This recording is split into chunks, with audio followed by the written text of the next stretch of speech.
Hey guys, Helen Hart Smith here again from the Heart of the Witch's Path YouTube channel. Yeah, my witch hat was still out and I was feeling inspired to wear it, so I love it. So here I am. Hi. I hope everybody's having a great day. I know I am. I have been wanting to do a video about my Book of Light for a while, and I've done a couple of kind of close-ups of pages on the blog, so I'll say right now that I will link whatever I've done on the blog in the description box, so if you want to see that, you can, reference that. And but those were only kind of like, some pages here, there, and the other, and I think it was only a couple of posts. So I wanted to do a full walkthrough of my Book of Light. Some of you might call it a grimoire. Some of you might call it a Book of Shadows. Book of Knowledge, whatever you want to call it, whatever works best for you.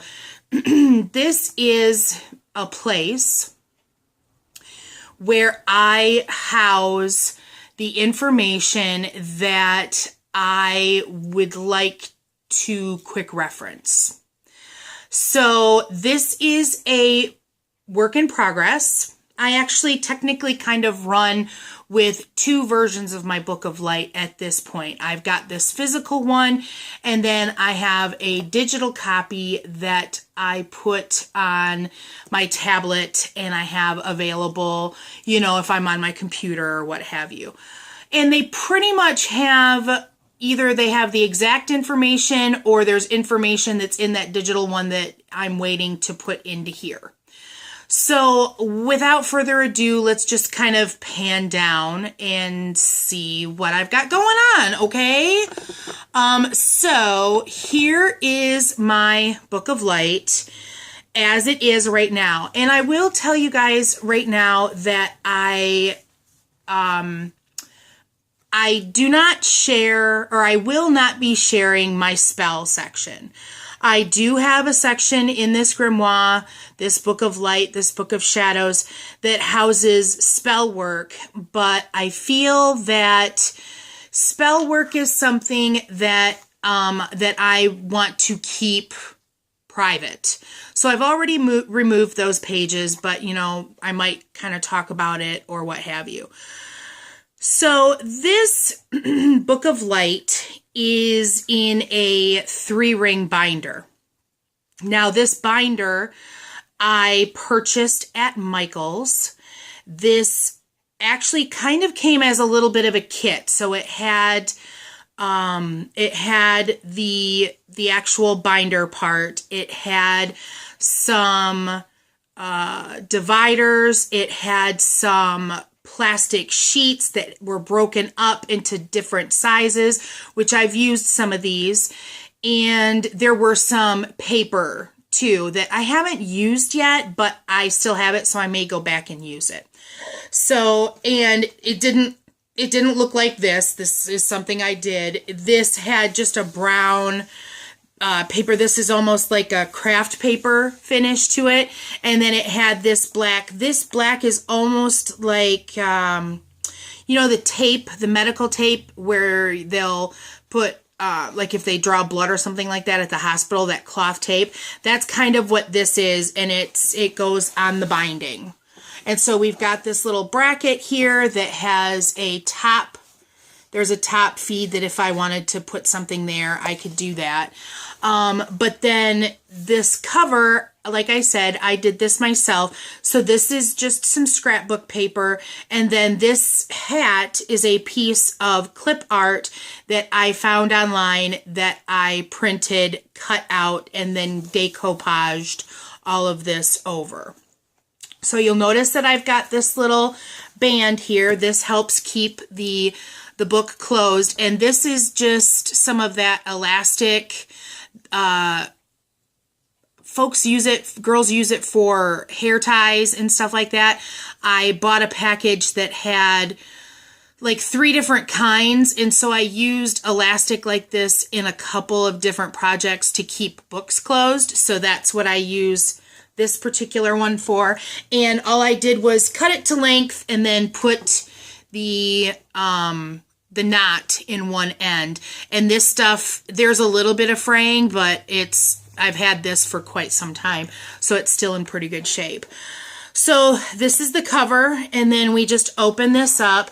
And I talked about this in my blog postings that I wanted to do a book of light that had a steampunk theme to it because I really enjoy steampunk. And so hopefully that's a theme that you kind of get as we go through this. And I hope this is kind of close enough. This is as close as I'm getting at this point. So I'm just going to kind of go through. I probably won't talk about like every single page, but I'll show you every page and some of the things that I've done with it to help make this book of light so it's something that I want to use, that I can use easily, and what kind of information was important for me to put into it. So the first thing you'll notice here on the cover is there's a little pocket here. And this is actually an area where I've put things that that need to go on pages. So I'm using scrapbooking methods for this book of light. That's kind of obvious but I wanted to make sure that I stated what I was doing. So this pocket is kind of like a holding pattern. If there's something that that's either ready to be put on a page, or maybe it's information that I want to retype or something along those lines, then that's what I use this for. And this is scrapbook paper. I bought 2 different sets that were the same theme of scrapbook paper of steampunk stuff. And so this is actually like a 4x6 size. So this is the exact piece of paper that fit perfectly there to create the pocket. So I just adhered it, and I kind of need to do more on this one side because it's not staying, but I adhered it and it was like the perfect size. So I bought the 4x6 packet, and then I bought a 12x12. So that's what I'm using for a lot of things. And then there's another 12x12 paper pack that I also bought for this purpose. So I divided my book of light into 4 categories. There's the spell section, which, as I said, I'm not going to be sharing in this video. There's the reference section. There's a ritual and or prayers section, and then there's a correspondence section. So the first section that we have here is the reference section. And like I said, I'm not going to get too in detail with each page, but stuff that's interesting and points of note I'll talk more about than others. So this is a witch's wheel, and this is used for sigil making. And one thing that I would highly recommend to anyone who's doing their own book of light is to reference where you've taken your information as much as possible. As you can see here, I have the reference information. This I actually photocopied this right out of the book. So this is an illustration that's in Christopher Penzak's Outer Temple of Witchcraft book, and it's on page 307. So that's kind of like the little handwritten note that I made there. So like I said, this I actually photocopied, and then what I do with all of my pages is I tea stained this to give this white, it was white paper, to give it that, aged look. And some of them I might have even crinkled the page and things like that. And so if you're familiar with sigil making, you'll know that you take a word, like say that you want to do spell work for money. You would write out the word, and then you would cross off any double letters until you get down to, one of each letter. And then in order, you would start and you would make a symbol using this particular wheel. That's one way of using sigil magic. And so I wanted to put this in a sheet protector so that I could use a dry erase marker, which is what I do. I use a dry erase marker to create sigils on this, and then I can just wipe it off. So that's why this particular page is in a sheet protector like that. So just some things that I've found helpful in putting this together for myself. So then we've got the Tree of Life, which I think a lot of us are familiar with that concept. It's a core principle in Christopher's teachings. So it's something that I've been dealing with for the last 5 or 6 years. So, and then I've got a Tree of Life model, and this particular one happens to have all of the sphere names. So that's very helpful for a quick reference. 3 pillars, that's another thing that comes from Christopher's teachings. So that's kind of an interesting concept. Then here we have, I'm looking here. These are entities that exists in the different 3 realms. So this is all just this is something that I typed up. So it's broken down into upper world entities, middle world, and lower realm. And so I wanted to be able to reference, the angels are in the upper realm. The elemental realms and beings are in the middle realm. And the forge and the giants, things like that, are in the lower realm. So that was another cool thing. So you can see here that I've used a lot of the scrapbook paper as foundations. I even took some ink to you'll see that this looks very stark. This looks a little dirtier. Hopefully you can kind of see that, or a little more aged. So what I did here, I took a sponge and some brown ink and just kind of washed that over. Some people call it thwacking. I think there's a couple of different terms that you can use for that, but those are just some things for aesthetics that I used. I also used washi tape on the edges here to kind of help keep things sealed, so that when you go to turn the page, that you're grabbing at one thing instead of grabbing at the multiple layers of paper that have been glued together. I found that that's kind of helpful. This is talking about the 3 selves. This 3 self model is another teaching of Christopher. You know that I'm, if you're a watcher of the channel, then you know that I am a student of Christopher Penczak. So a lot of this stuff does come from his teachings. This is actually one of the pages that I did that have a little pocket. I did that a lot, especially if it was something that I wanted to pull out easily. So this is actually a correspondences of the rays table. The 3 rays, Christopher did an entire book about that. And this is another page that I photocopied out of the book because it was a really good table that I wanted to reference. And again, coming back to the idea that that I tea stained all of this. And if you're not familiar with tea staining and want me to go into a little bit more depth about how I do that, let me know in the comments section, and I'll definitely kind of do a video to show that. But you'll see that I did like some extra spots here just to try to give it as much character as possible. So there's that. Slide that back in the little pocket there. Here is some different invoking pentacles, the regular invoking and banishing pentacle, some other quick reference information, banishing and invoking spirals.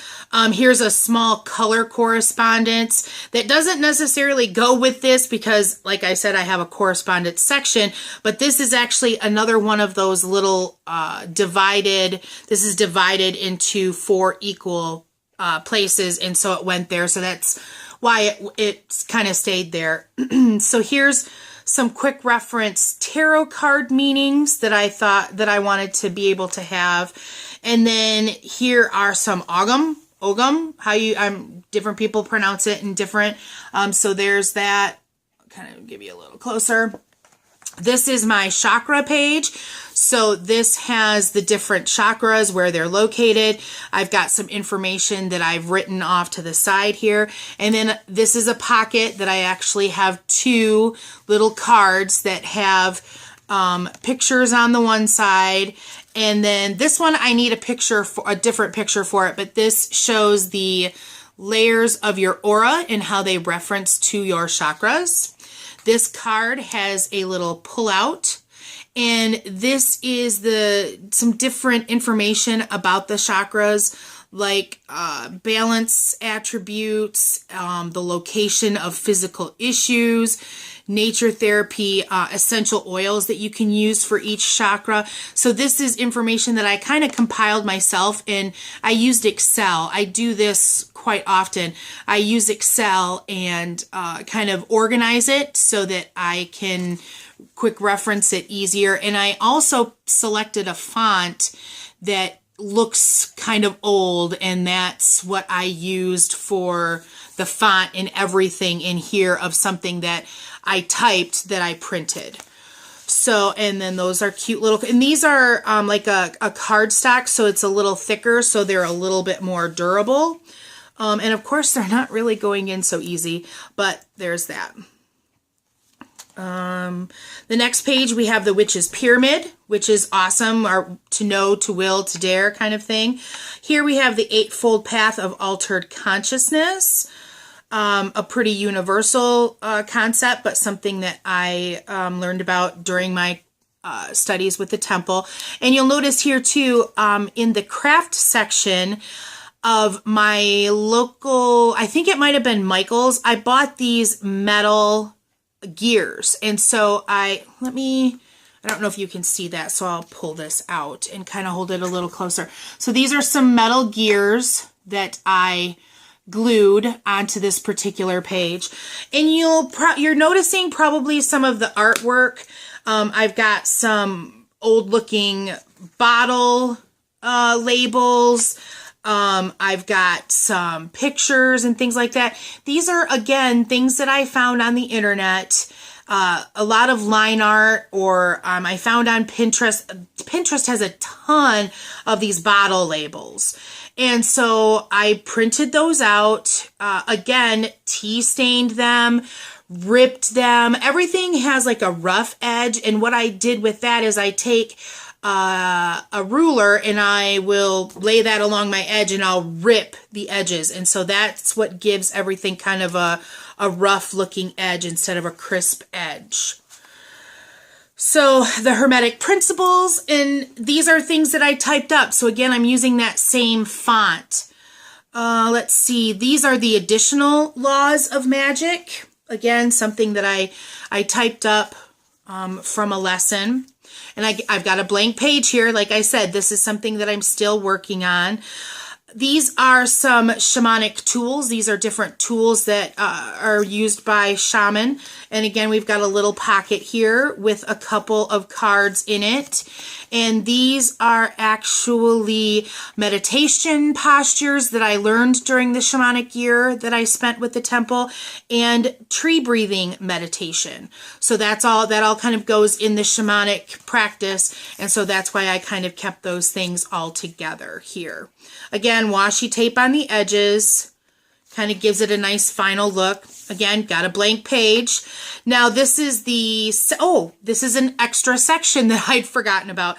This is, these are my Sabbats. This is my Sabbats and Sabbats. This is all information for the Wheel of the Year kind of thing. So this is just a really pretty graphic that, again, was printed, blah, blah, blah. So we have the goddess's journey through the Sabbats, and this is something that was actually taken from lessons that I am going through with KOTH, which is Keepers of the Hearth. And so I did actually little flip out sections here, kind of slide that over. So these are all Sabbat correspondences. So this has all different kinds of information, such as stones, colors, symbols, foods, god and goddesses, and incense that go with each of the 8 Sabbats that make up the Wheel of the Year. So again, this is something that I put together and have in a document, so it's a quick reference. Here we have the full moon names. So the wolf moon is January, things like that. And here we have some correspondence information for the different full moons. So again, stuff that I compiled. So we have different names for the moon because yes, wolf moon goes with the January full moon, but it's also known as prophet's moon. And so there's some correspondences like animals, tarot cards, and things like that that go with each of the full moons. So there's that. And here we continue with the full moon information. And then here we have blue moon. So there's that. And then here we have the God's journey through the Sabbats, through the Wheel of the Year, and another flip out. And this has Sabbat incense recipes for each of the 8 Sabbats. And it also includes a charge for the incense, a charge incantation that I put together. So there's that. And then we've got a blank page back here for additional information as I find it. So that's the Sabbat section. Then this is rituals and prayers. And I'd like to find a nice picture to put here. I haven't found it yet. Again, work in progress. So we have the charge of the goddess prayer. And that we have another flip out here, and this is the Wiccan Read, so that I have that available if I want to go through that again. Here we have a prayer for psychic power. This is again a little pocket with some bay leaves and some more of the little gears here and a little picture. So I thought that was kind of cute, and it makes it so that I can pull that card out and do that prayer when I have need to do so. We have a shamanic smudging ritual. This is something that I do that helps create sacred space. So again, it's a card that I can pull out for a quick reference. There's an alignment of the 3 souls chant that's on the little pocket here. And again, that's something that I use all the time. This is actually a grounding and centering thing that I do. Let's see. Oh, this is my consecration for my sacred tools. When I get a new tool, that's the little ritual that I use to consecrate it. Here we have a prayer for one who died violently or in great distress. So this is something that I took from the Pagan Book of Living and Dying on page 222. A friend of mine lost a sibling a few years ago. It was a very violent and sudden death. And so I had referenced that for him. And so that's why it's part in here. So that's all the rituals that I have that aren't really part of I have a separate little booklet that I'm pretty sure I talked about in another video that I have circle casting and Sabbat rituals in. So I keep that separate than these types of things. So this final section that we're going to go through is correspondences. And this is the one that's kind of like in the most flux because I'm kind of struggling as to how I want to reference my correspondences. So this is just my little temporary marker. But here we have different cards for goddess stone correspondences. So this is a list alphabetically by goddess and stones that are sacred to that particular goddess.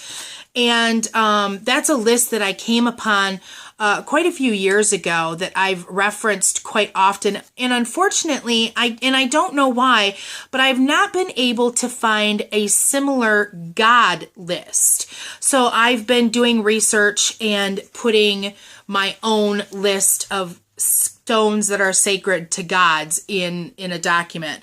So that's something that I'm working on. So here we have elemental correspondences. So, you know, fire, air, water, earth, that type of thing. Here we have some stone correspondences, and I wanted to make it as easy to reference as possible. And these are all alphabetical, and there's a lot more stones. I actually have, this is a serious work in progress because I'm actually working on a bigger list that, you know, I'm not quite sure what I'm going to do with. And then this final page here is an herbal correspondence. And this is meant to be, this is meant to be another pocket, but this pocket was lifting, and so I glued it down, and I accidentally glued it a little too much. So my little card now doesn't fit down into the pocket, but this is a little two-sided, very small, and a very kind of beginning herbal thing. And I'm actually working on another list too. So I'm not completely happy with this correspondence section, but it's what I've got for right now. And I'm working on other lists, so we'll see what happens. Now, at the end of the book, after this correspondence section, is where my spells would be. So that's kind of what I've got going on right now. I see, I have found some stamps that I've used as well in here. And a lot on these edges. This is kind of a newsprint stamp that I found that I've actually used on a couple of pages like that. So I'm using a lot of different things, and I'm just trying to make a reference book that is, like I said, easy for me to use, and something that's pretty and something that speaks to me.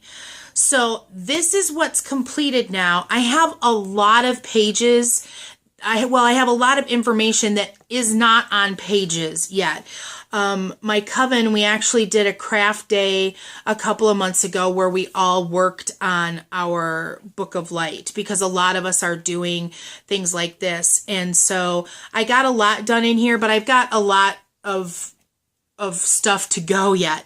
But this is where I'm at right now, and so I thought I would share it. So if you found this interesting, or would like for me to do some more, maybe more instructional type videos on how I got to this point, then let me know and I will try to accommodate that. So if you like this video, please give it a thumbs up, give me some comments down below, or you can email at heartofthewitchespath@yahoo.com. If you haven't done so already, please subscribe to the channel. I guess I could bring this back up a little bit again. So yeah, subscribe and check out the Instagram. I've been a little busy lately. Work's been a little crazy, so I haven't been posting as much on the Instagram as I normally would, but you know, that's the way life is sometimes. It's cyclical like that. So thanks for watching this video. If you want more things like this, then let me know and I will be glad to do so. Thanks for walking the path for a little while with me, and until next time, blessed be.